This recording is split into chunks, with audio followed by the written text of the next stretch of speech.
The Starfield leaks keep on giving. In this case, a Chinese leak, and this one actually seems to matter because people are using it to say, Tom Howard lied. No, not Todd, it's Tom Howard. That was his first lie. We really should have checked his legal name. Hi, I'm Mugthief, or possibly a long-lost Wookiee. Let's jump into it. The Chinese leak in question is a screenshot that when you reach a certain part of a planet, it says that you've reached the end. You've reached the end of the region specifically. And if you wanted to keep moving in that direction, you would have to teleport to your ship and then use the ship to like fast travel to the next region. And that's how these things are stitched together. But the important thing is there is a loading screen. There is an invisible wall, a border. You cannot seamlessly traverse planets, which I expected. And I think a lot of people did too. And at first, I was very disappointed by this news. I did not find this news good. This made me quite sad. But then, of course, I had to do more investigation, and I did. Firstly, Twitter got on fire about this, and the trending narrative that people wanted to create was Todd Howard lying again. What a lying little man. He is just lying. Look at him lying about everything. He's always lied. He's the Peter Molyneux of games, which is actually not true this time around. You lied, sir. He did not lie. This specific Twitter post from A Link to the Past, but with a C, explains it quite well, shows the leaked image that I'm not going to place here, but it's what I said it is. But it posts a clip of the Lex Friedman interview that Todd Howard did back in November of last year. And he talks about this, like I said, in quite technical terms. I'm going to leave a link for this specific clip if you want to watch it, but paraphrasing what he said, firstly, they had to make the decision of if you could walk anywhere, you know, fully model and make playable every inch of every planet, or just limit you to the handcrafted areas because they couldn't handcraft the whole planet.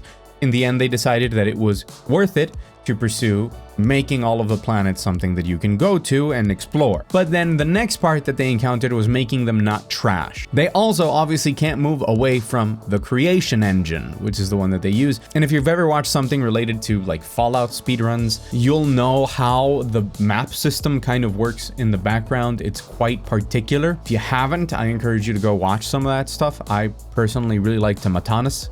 That's how I'm going to choose to pronounce his name, but there he is. So they couldn't change engines. What are they going to do to make the entire planets something that you can explore? Well, they made basically maps that are very big, that cover patches of each planet, and you reach an invisible border, and if you wanted to keep moving, you need to load the next patch, the next region of it, as a new map. And that's where this screenshot comes from.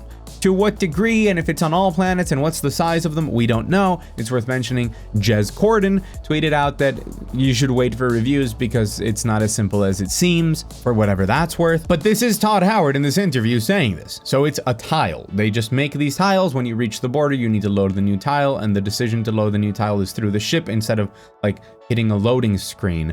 So even if two things are like next to each other, and theoretically you could see into them like across the invisible wall, you still have to load the new one in by doing this. The part that I care about more is how he emphasizes the handcrafted things.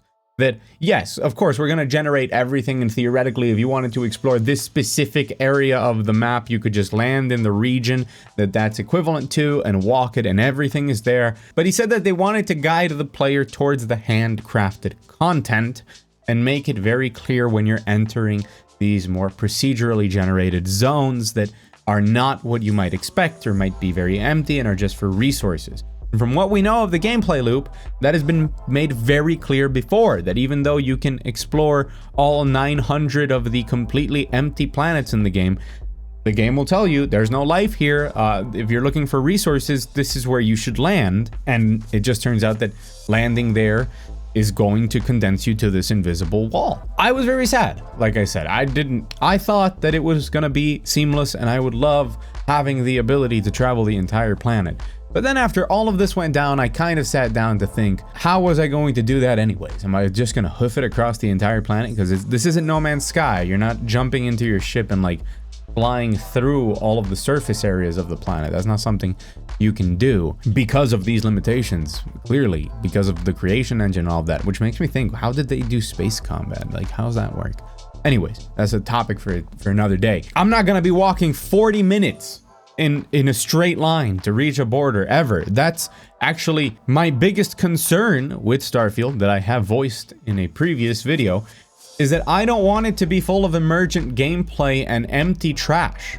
I specifically want to be guided as much as possible to handcrafted content. They say that this is the game with the most handcrafted content they've ever made.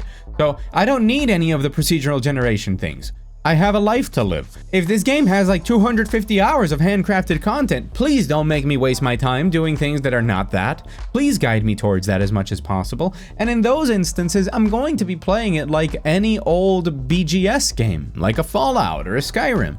So that's what I want. So what this actually has done, now that I've processed this information, is make me think, this is good. Yeah, make it regions, and if possible, I would even prefer it if you could mark regions as handcrafted, important content. You're gonna like this. And then the other ones are like procedurally generated. I don't know. Proceed at your own risk, man. Good luck. As long as we tell them, hey, the quest leads over here. Here's where the handcrafted content is that you would expect. And then here's more of the open procedural planet experience. I get it that they wanted to make everything explorable, and that does add to the immersion, but for me specifically, that's not what I care about. I wanted to do that. I'd play No Man's Sky. I want cool Bethesda Game Studios game in space, and I want to go to where the cool things are, where they know that there's cool stuff. So if it's divided into regions, and one of the side effects, or one of the reasons, I don't care why, of these regions is it's highly controlled which ones are more handcrafted and are going to be more enjoyable to explore. That's good. I'm happy with that. That's what I'm looking for in the game, not this dumb stuff. It doesn't matter what I say, because at the end of the day, the Twitter narrative became, yeah, Tom Howard is lying, and then people coming out to say that's not the case. But I think now there's a lot of negativity and hesitance floating around the game. All of it will disappear before the launch with the reviews. All of it will be resolved one way or another.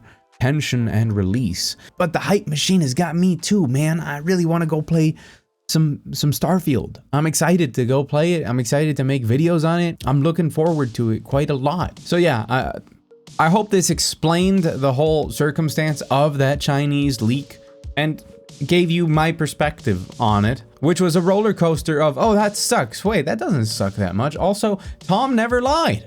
He talked about this a long time ago in a very technically transparent way, which is surprising, but also good. Fully transparent. Obviously, there's a little bit of lying. They've never said outright, like, this is how it works on like a big press conference, but they've never said it's seamless, and they have said that it's not. So, like, they get some points. I would have preferred if this were specified or explained at a different point in time, I think, but they didn't lie. Thank you all for watching. If you made it all the way to the end and you enjoyed the video, hit the like button. Additionally, leave a comment. Leave a comment for Vincent Algo. Please subscribe to the channel also. And I've never said this before, but you can follow me and tweet at me at Mugthief TV, especially some of the weirdest things you see of takes on video games or things happening. If you want to send them to me, go ahead. That's my Twitter handle. Thank you so much for watching, and as always, I will see you on the internet.